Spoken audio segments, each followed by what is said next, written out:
All right, guys, we'll get started again. So who found that helpful? Like, did that help you kind of really break down who your avatar is and pains, and any questions on the exercise? Cool. So are you kind of comfortable? I guess my question, like I asked earlier, if you gave all this exercise to your team, how different do you think it would be?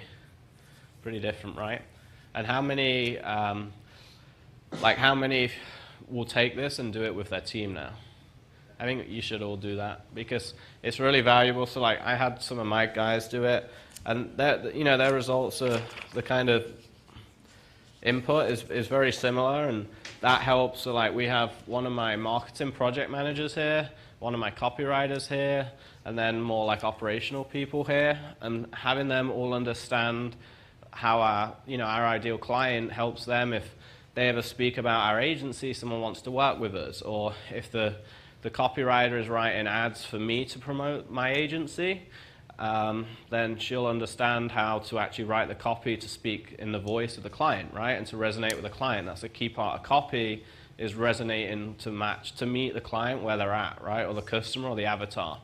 And then same for my project manager. If he doesn't understand who our client is, then he's going to have a hard time working with that client, because if all of our clients are super busy CEOs, for example, which most of ours are, he needs to work in a way that accommodates for that, right? Because if he asks for a million things every day, the client could never do it if they're traveling and speaking at events. So it's important for him to understand our client's limitations and barriers just as much as it is for our copywriter. And then even for our customers, like when our customers, like our agency clients, when they start working with us, we send them like a really like 30-question branding and onboarding form, an avatar form, and they basically, not every question, but 90% of these questions in some sort of way is on that form. So we make the client write that out for us, and then whenever we're doing design or copy or ad work, everyone in my team has that form to work from. So if you're an agency, one of the best things you should be doing is having all your new clients do this, and you can type it out into a Google form, right? You don't have to send them this, but then you'll understand as an agency how to design the ads, how to write the copy, how to create an offer, okay? If you're not doing that, I don't know how you even like operate, because it's so hard to figure out what the client's customer, So most of the time we don't even know our own customer properly, but then trying to understand the client's customer when we have 20 clients, it's hard, right? So this really helps. So any questions on the whole avatar thing before we go on to the next session? No, we're good? Cool. So can we load the next set of slides?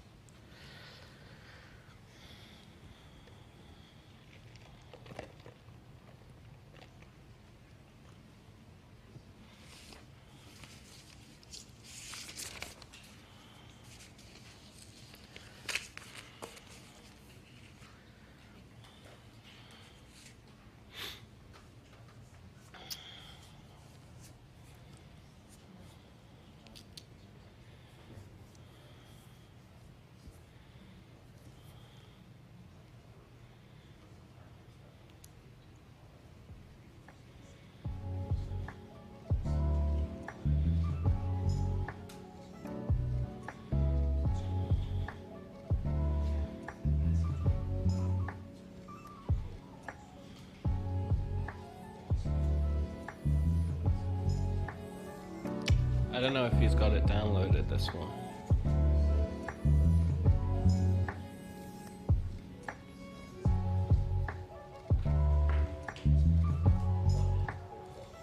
Yeah.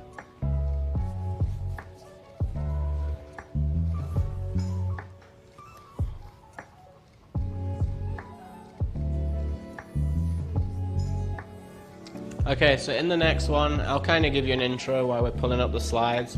So the next one we're going to go through is we're basically going to go through kind of different areas of the funnel, right? So far today I broke down like the big picture stuff.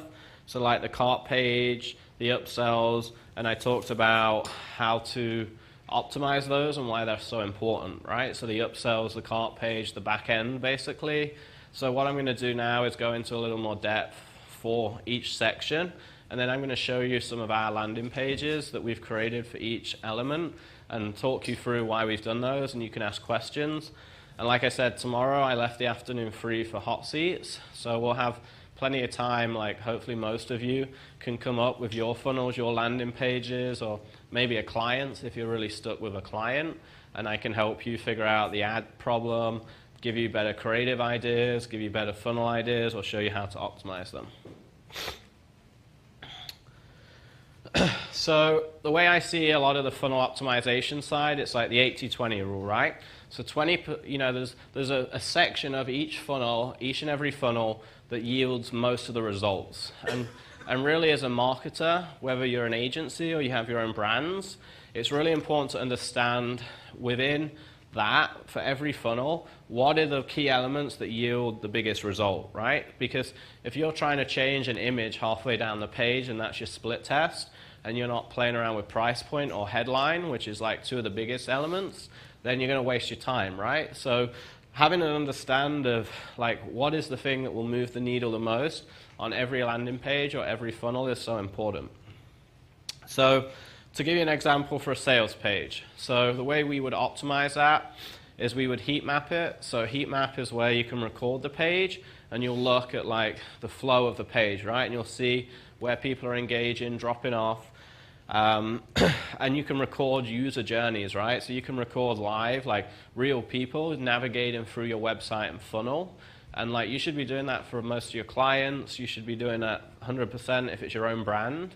You should be looking at where drop-offs are. And to give you a good example, real life example, back when I had my fitness business years ago, we recorded sessions and we saw everyone was getting to about halfway, and a lot of them wouldn't get to the bottom of the page with the offer and the price and the call to action.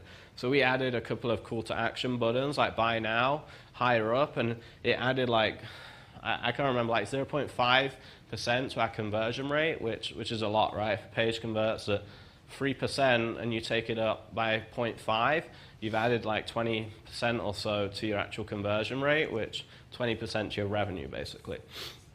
So, and we would never know that without heat mapping and recording it, right? You could guess and go, well, I should have a CTA here and here and here, but that's guessing. We don't want to do that. So, and you should conduct CRO audits. So, I'll do this monthly with clients. I'll go through client data. I'll look at where the breakdown is in the funnel, and that's why we're so hot on like actually recording everything and all the data points, because my team know if I can't see in front of me cost per click, amount of clicks, landing page conversion rate, cart page conversion rate, upsell take rates, like if I can't see that for a client, I can't audit them properly. So if you like don't have all that data for yourself or your clients, there's no way you can actually audit everything. And everyone on your team, like I said, should be able to go and get that pretty quick, right? It should be accessible. And you want to do these audits, it really depends on the traffic. So if you have a lot of traffic, like 100,000, 200,000, maybe 1 million views, you can do it much faster, right? If you have a smaller amount of traffic or a small buyer's pool, data takes a lot longer to collect. So if you're selling 100 products a day, you can do split tests every week or two. If you're doing 100 sales a month, then it takes a month to really collect that data, right? So, but you really should be conducting these audits monthly, I would say. If you have like aggressive scale and you're a big e-com brand or hundreds of thousands of traffic/hits, you should be probably doing it weekly at some point, right? Because when you get more advanced, like in anything, right? If you take Olympic athletes don't get better by like doing the foundations. It's like all the little things matter for Olympic athletes. Same for like sales pages and funnels that are heavily optimized. When they're really converting well, you're not necessarily going to change the price and like it will just explode, because you've probably done that 50 times already to get it to convert really well. It's more like the small little tweaks. So a big thing for sales pages, if you're using video at the top, having like actually split testing those videos, a lot of people don't do that because it's a lot of work, right? You build a page, put a video on there, and then it's easy to change a headline and split test that. It's easy to change a price point, but how many times do you redo that video? So that's a big one. Headlines, like I said. So basically anything before the first fold, because most people actually bounce before that fold. So if you can get them, you know, less people bounce in and into the actual meat of the page, it's going to convert better. And then price point's a big one as well. So I think I tested for my offer, my fitness offer, we must have gone through like 20 price point tests. And not only are you testing conversion rate on the price point, but you really need to test the AOV, right? So there's a big difference there. So you could have a lower price point or higher price point, and mathematically it converts better and makes more money. But the front end price point also affects the AOV because of the upsells. So say you charge double, and you basically, you get half as many customers through, right? Or maybe a little more than half. So mathematically, it would now make sense to charge double because you're getting a little more than half through, so you're actually 20% more profitable. But now, because you're getting half the amount of customers through, you're getting half the amount of people taking the upsells. So now, actually, you're losing money because your AOV is lower, even though your front end is actually higher. Do you understand the difference there? So you can't just look at the front end price, you've got to look at total AOV. And if you really want to kind of be good about it, you'd actually look at LTV. Because again, if you have half the customers coming through, it might make more sense on day one, but what about at day 30, 60, and 90? Because now if you have half the customers, you can't sell as much on the back end, so maybe you're not making as much money, okay? And it can go the other way. You could be charging lower, get double the customers, but if it's all super low price point and none of them convert into your 5K offer or your high ticket offer, then actually you might be better going higher ticket to get more of them converting into the 5K. Like, it might be higher ticket on the front end because they bring in better buyers, right? Because they're paying more, and now more of them convert in the back end. So you've got to test those, and that's where it gets tricky, right? Because that's like, you got to wait 90 days for data, maybe, if you're actually testing LTV. You know, and if you're optimizing it, one big thing too is sometimes with offers, a lot of people don't accept this. Sometimes the offer just sucks, right? The hook, the story, the offer, it just sucks. So you can spend like a year split testing it, trying to optimize it, but it's like building a house on a bad foundation. If the offer just sucks and the lead in and the story and the hook the copywriter chose sucks, it doesn't matter how much you optimize it, it's always going to be a suboptimal page. So having the experience to know when the offer sucks or the offer is good and the copy is good, it just needs optimization, is very important, because it's like going down two paths, right? And you go down these paths and then you go down them for a year and you end up in totally different places, even though they start in the same place. And if you choose the wrong path, you could waste a lot of time and money and energy going down that wrong route. And yeah, always be running split tests. There's no reason, you know, as long as you have enough data and traffic and buyers coming in, you should always be running split tests if you can, okay? As long as you can work off that data, and for your clients too, trying to work from that data and customize it and then actually make logical decisions based on that data. So any questions on the sales page side? Cool. So I'm going to go through the slides first, and then I'll bring up all the pages together at the end. So checkout page. So again, checkout page is super important, and most people don't actually like optimize the checkout, right? So we changed most of our checkouts from a free part or two part to a one part, and then we also customize the checkout, and I'll show you some later. So how we do that. And really what I think the checkout page should contain is, like, you're recapping the offer and you're recapping the benefits, right, of the buyer's decision. You almost want to make your checkout pages more compelling. So if you look at a checkout page and you read it yourself and you say, wow, this is actually even more compelling than how the sales page was, then you've got a good checkout page. Most people don't, right? It's kind of super boring and bland. You obviously want an order summary if you're selling info products, ebooks, order summary of what they get, testimonials, social proof. So that's really big for us. We have Always testimonials. If it's like e-com or info, we'll have loads of reviews as well. So we'll have all the reviews and like the top 3 pulled out. A very clear like buy now button or pay now. Always add in an order bump. So again, info product e-com, we'll always add an order bump to boost the total AOV. And then again, if it's like cold traffic and it's info or e-com, we'll tend to have like some sort of urgency, right? So it might be amount remaining, it might be we're holding your cart for X amount of time. Any questions on checkout?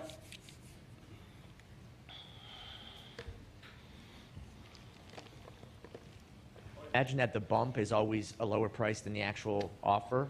Not always. Not always? Okay. It depends on the front end, right? So if it's like a $20 front end, we've done higher for the order bump. If it's a $200 front end, then normally it'll be lower. Okay, and then is that the same for the one-click upsell after they order? Can it be like, let's say... Most of the time higher for it. If it's low ticket, we'll actually have upsell 1 be higher. Okay. So, for example, like for our gym owners, we have like, let's say it's a $47 offer, then the upsell usually will like bring a friend for $10 or something like that, just to... Oh yeah, no, I would create like a $97 offer as upsell 1. After they just on the front end. Okay, got it. Because that'll give you a big, you know, if you have a 20% take rate, that's adding $20 to your AOV now. Okay, got it. Thanks. And you can still do that. That could be upsell 3, right? The way I think I'm going over this in a minute, but I normally structure like upsell 1 is more expensive, upsell 2 is like mid-range, and then upsell 3 is normally some sort of like trial or off, you know, like subscription free or something that's like low ticket but continuity. Okay, great. Thank you. Question over here.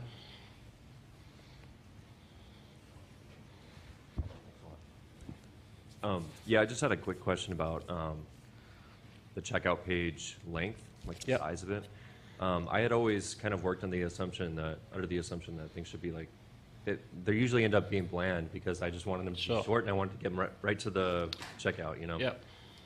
So you're saying you guys usually go a little bit longer. It's not crazy big, but it's like on desktop it's very condensed. We try and get all of that still in like the page or a fold. Gotcha. On mobile, it tends to be like a couple of key elements, and then the payment section, billing details, and then more key elements. Because you'd be surprised how many, I agree in theory, but if your cart abandonment rate is 90%, then maybe actually making it longer is important, right? Because it could reduce it. Good point. So, and the big caveat here is I see a lot of people will do, some people will do like an offer page, a sales page, and they won't even have the price on the order button, right? So they get like crazy add to carts, but then crazy abandonment because they don't have the price there. So if you're doing that, I sometimes make the checkout page almost like a hybrid sales page, because if they're bouncing from an offer without a price point, they need a lot of indoctrination on the cart page still. If you've got like a webinar, VSL, sales page, price, add to cart, they're already super indoctrinated at that point, so you don't need as much on the cart page. So a lot of the time it's like context of where they've come from before. Any other questions on cart stuff? No? Cool. So upsell pages, a big part of upsell, what I found is, you know, a lot of people work on the copy. What we actually like to do is we just test way more upsells. So I think for upsells, the biggest thing is testing way different hooks, right? So like one of my clients, we're adding 5 upsells right now for supplements, and we don't even have the supplements. We're not even ordering them. We just wrote 5 different upsells, and we're just cycling them all to see which the best 2 supplements are, and then we'll pick those, manufacture them, and actually produce them and sell them, right? Because it's like crazy to go produce 2 or 3 supplements off like guesswork or theory. Right upsells, you got 2,000 bottles now, you waited a month, and then they just don't jam with the offer, right? Because a lot of the time, the upsell has to jam and really connect with the original offer and the avatar. So the best way to do that is just test lots of different ideas, because you'll find clear winners, and then when you find those clear winners, that's when you now double down and start optimizing the upsell page. Test video versus non-video, test long copy versus short copy, test the price point of that offer.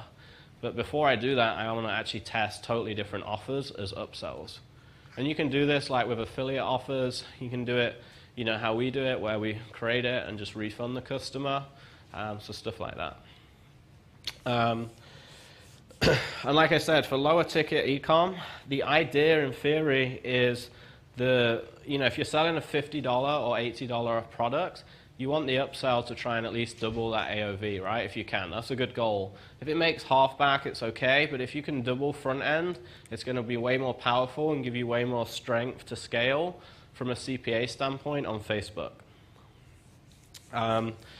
So we add videos, so we find video upsell, especially for upsell 1 if it's higher ticket, works really well. And that comes back to the original, like your question, you're just doing like a free trial, right, or a low ticket. Like if you do a video and have like a $100, $200 offer, it could really boost your AOV.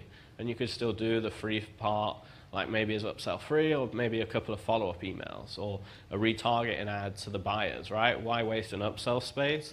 But it depends, because if you get a crazy take rate and then that person that they referred is worth $10,000 over a year, then maybe it is a smart decision, right? Because it just depends on LTV.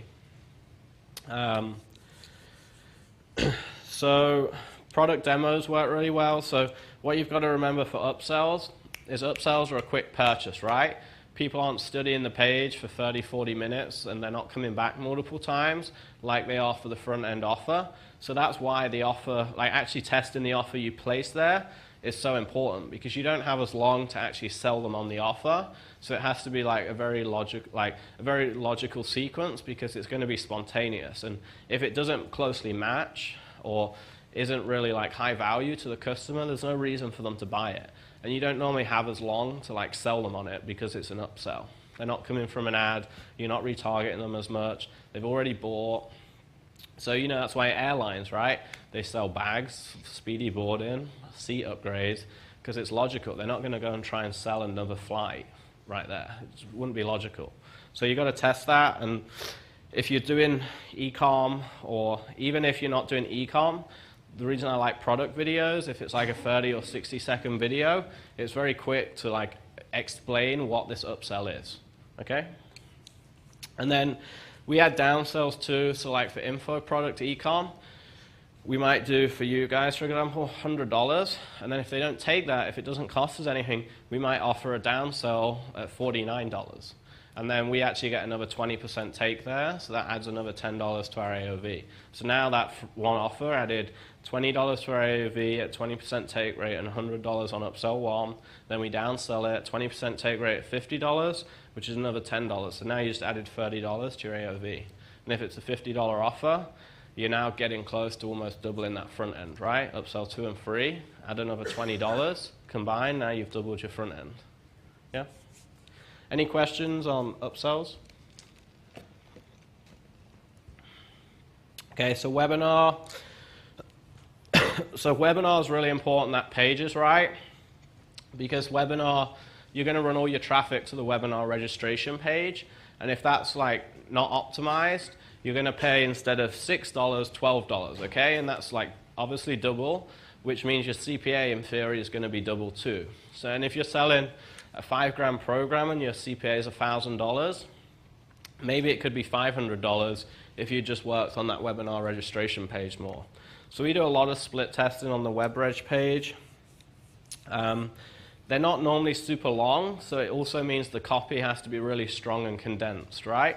So you need a really strong headline, really strong subheadline. We normally add a countdown to the webinar. We normally add info about the author or the presenter or whoever's hosting the webinar. There's normally a section on like the benefits, so what they're going to learn for the next hour. Or, Russell Brunson's like free secrets is popular, right? The free things you're going to learn. And then a big part of it where most people go wrong too is they do this part pretty well, but then they don't have a strong thank you page with a video, and that can double the amount of people that turn up on the webinar. So like if you put all your effort here and then most people don't show up, it's still kind of pointless, right? So you can maximize, you can basically 4x your webinar by optimizing that page, doubling it, and then actually double the people again that show up because of a strong thank you page. Any questions on webinar page?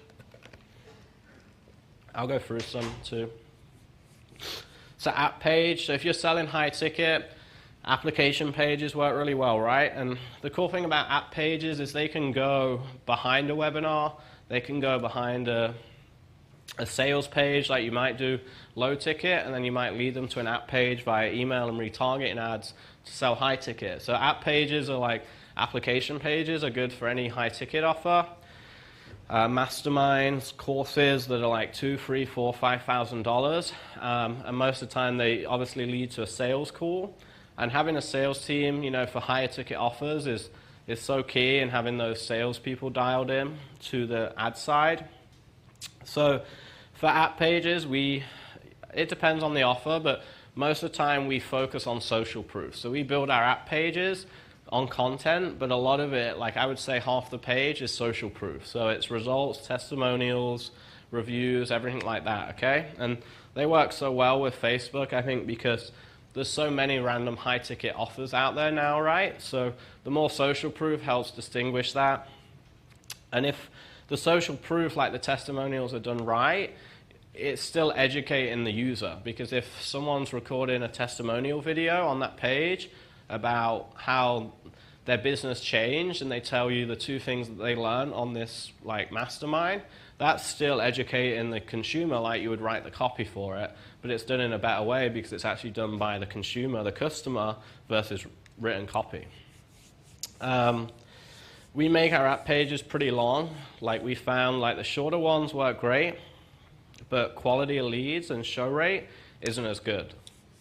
So that's like the biggest thing to think about with application pages is not only the price per application, but the actual price per phone call of a quality lead that shows up. Because those things are very different. So you can get $50 leads, but if the person that shows up, only 1 in 10 actually show up and are qualified, you're paying $500 per show up lead at high quality, right? Whereas you might pay $200 per lead, but if 50% show up and are qualified, you're actually only paying $400 now per showing up high quality leads. So it's actually cheaper. Whereas most agencies or ad buyers will just do the $50 lead all day because they look better. So as an agency, like we try and work with our clients a lot on the back end, and you know, as an in-house team, like really kind of get your ad guy with your sales team and working together, because there's always a disconnect. Whenever I audit businesses or work with them, there's a disconnect. Question here?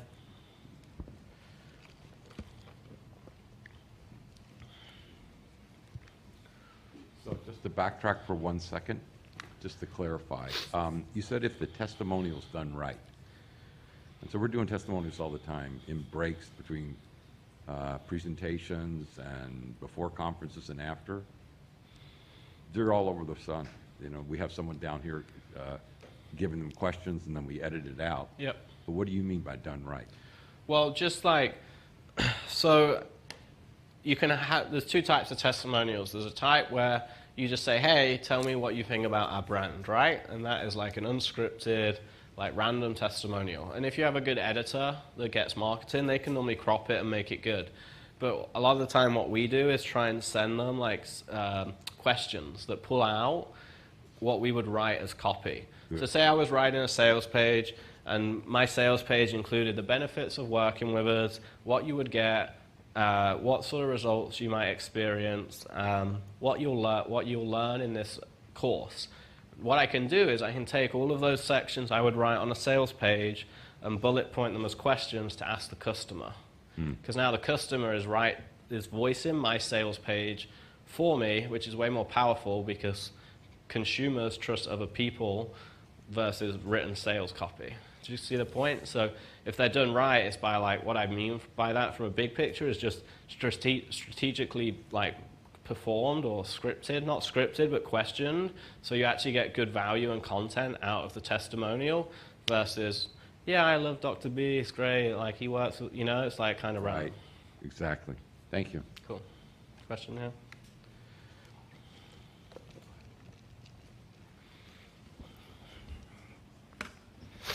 On the app page, I heard, and I was just curious if maybe you had tested this. I have not tested it yet, but On the app page, I heard that if you have them put in their name, phone number, and email at the bottom after they've committed time to start answering questions, Yep. that has a higher conversion rate than if you ask them their name, number, and email at the very top. Have you seen that, or have you tested that?